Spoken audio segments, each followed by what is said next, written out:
got so much motherfucking design on right now. Break it down, bring it back, make it clap. I got 3 old thoughts, new block, where that thing, bitches on my line, and you know. Hai, saya Sophie Dasinurat. Kali ini saya akan membahas tentang retun dan risiko aktiva tunggal.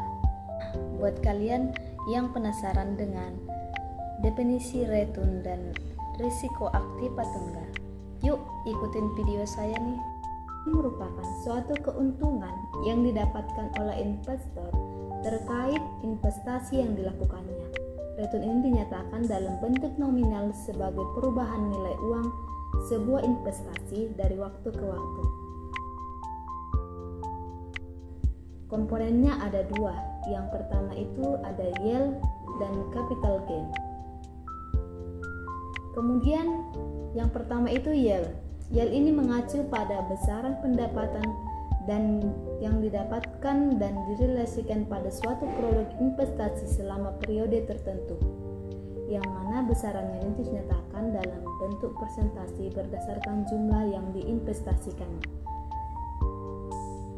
Dalam yield ini terdapat 2 bagian. Yang pertama itu bunga. Bunga ini investasi seperti rekening tabungan dan obligasi memberikan imbal hasil berupa bunga kepada investor. Yang kedua itu dividen. Dividen ini beberapa produk investasi seperti saham membayarkan dividen kepada investor sebagai bagian dari keuntungan atau laba yang dihasilkan perusahaan. Nah, selanjutnya ada capital gain.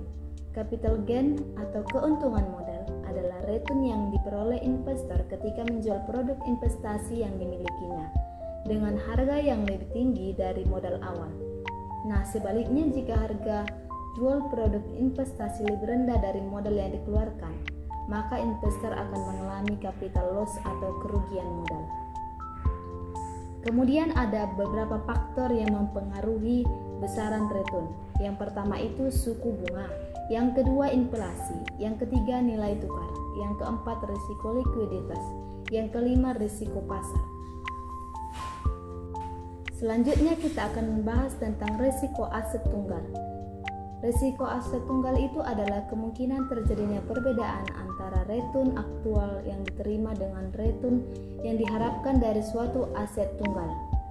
Risiko aset tunggal tergantung pada jenis aset yang dimaksud seperti saham atau obligasi. Nah, selanjutnya ada jenis-jenis risiko.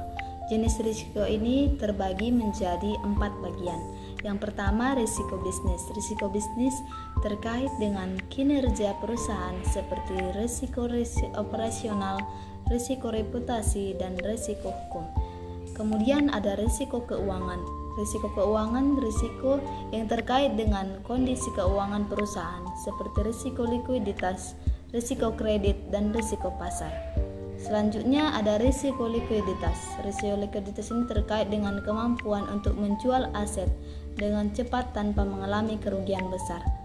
Dan yang terakhir ada risiko regulasi. Risiko regulasi terkait dengan perubahan regulasi atau kebijakan pemerintah yang dapat mempengaruhi kinerja perusahaan. Baiklah teman-teman, mungkin itu saja yang dapat saya jelaskan mengenai retun dan risiko aktiva tunggal. Jangan lupa like, subscribe, dan komen ya. Ikuti video saya selanjutnya yuk. See you.